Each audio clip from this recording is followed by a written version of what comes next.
Well, as we roll the calendar over to December, meteorological winter now in effect, and a lot of folks in the upper Midwest got a blast of winter weather here over the weekend. Heavy snows in parts of Iowa, Illinois, some travel headaches for many folks.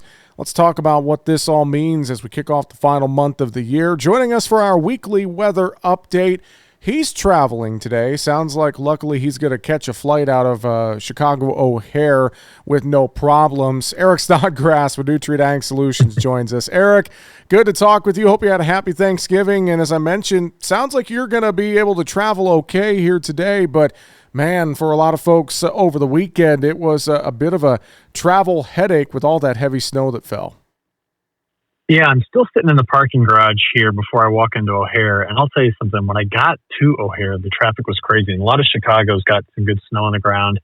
And my car got pummeled with all of the cars that have ice on top of them that didn't clear it off. So I'm glad I didn't lose a windshield. But here's the big idea. We did see a ton of snow that came through the Midwest. It was a great event. There was up to about 8/10, some places almost 9/10 of an inch of liquid equivalent in that snow as well, which means if we could get it to melt, it would be great to restore some soil moisture. But that's going to be the question, Jesse.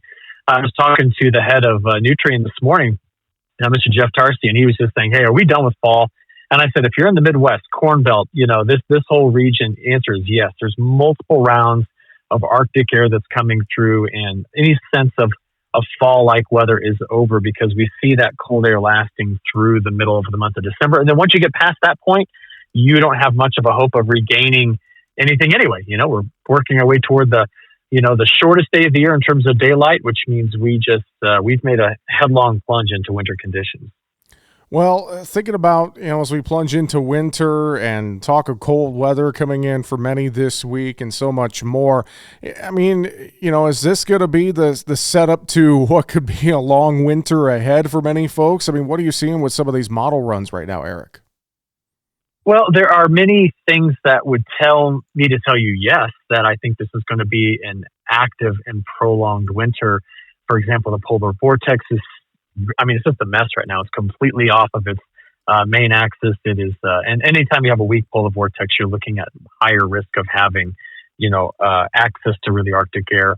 You've got the atmosphere, which has gained some momentum, but is still, very much in favor of putting in large ridges off the West Coast. That tends to mean northwest flow from the Canadian prairie through the central U.S. to the east tends to be a little drier in California, which could be a problem.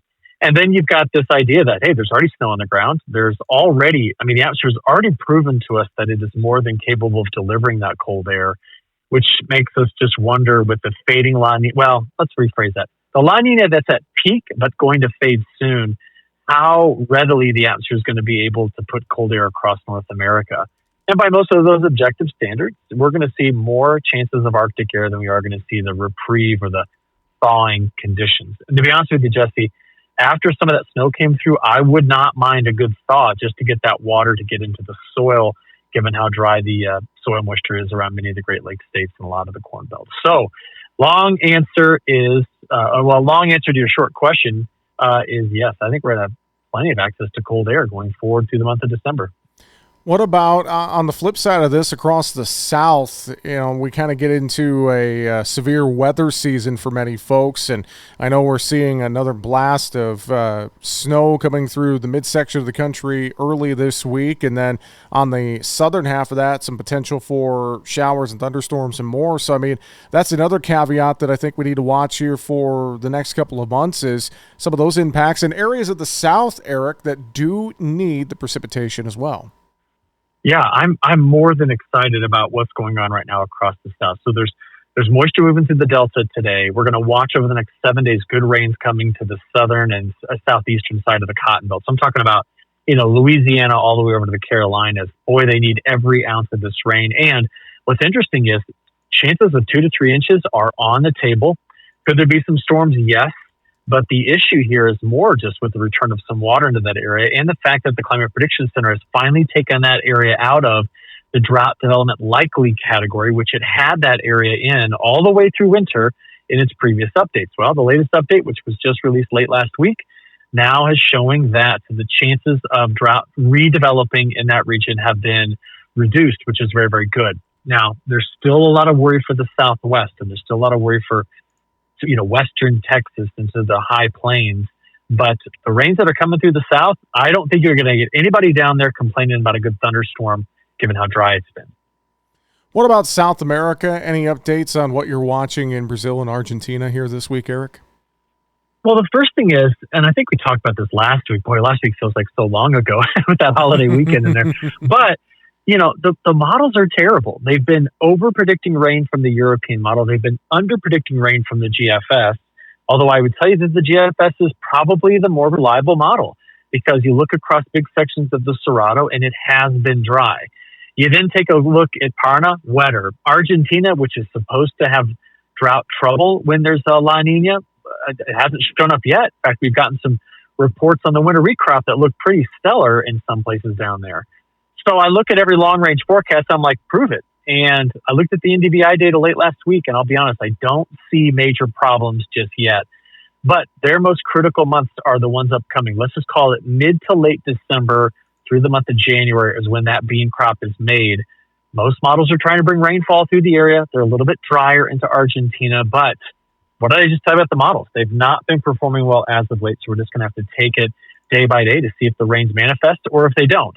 At this point, though, there's not going to be much of a weather story being made out of this early, progress of the crop. So I think that if there's any weather market coming, is later, at least a half a month or more away from any sort of, viable discussion about a weather market in South America. Anything else you're watching here at home or around the world this week, Eric, that you would add as we close out our conversation today? Yeah, there's a couple of big things. I'm getting asked a lot already about next year's drought risk. And I want to give you an idea here. So here are the couple of things. One, we have the La Nina fading fast. That's important. We've seen that in the past give us a little bit drier risk of a spring, where mainly the Midwest. But it's like tilting the odds in favor of that, not a slam dunk. The second thing is going to be to have everyone watch as we come out of winter where the severe weather is. Is it spread evenly from the plains through the Delta into the Southeast, or is it more concentrated in one of those geographical regions? The more concentrated we keep the severe weather, the greater the risk is of more precipitation disparity going into spring. So I brought it up because I'm getting asked about it a lot. I also recognize we're still technically in fall, even though the winter weather problems we've been having make it feel like the heart of winter. So we'll just bring it up to put a bug in folks' ear so that we know what to be watching for come, March, April, and May. Well, I know folks can stay up to date with the weather online at agweather.com, ag-wx.com for more information. Eric Snodgrass with Nutrient Ag Solutions, thanks as always for joining us for our weekly weather update. Safe travels to you this week, and we'll talk to you next week. All right, appreciate it, Jesse. Thank you.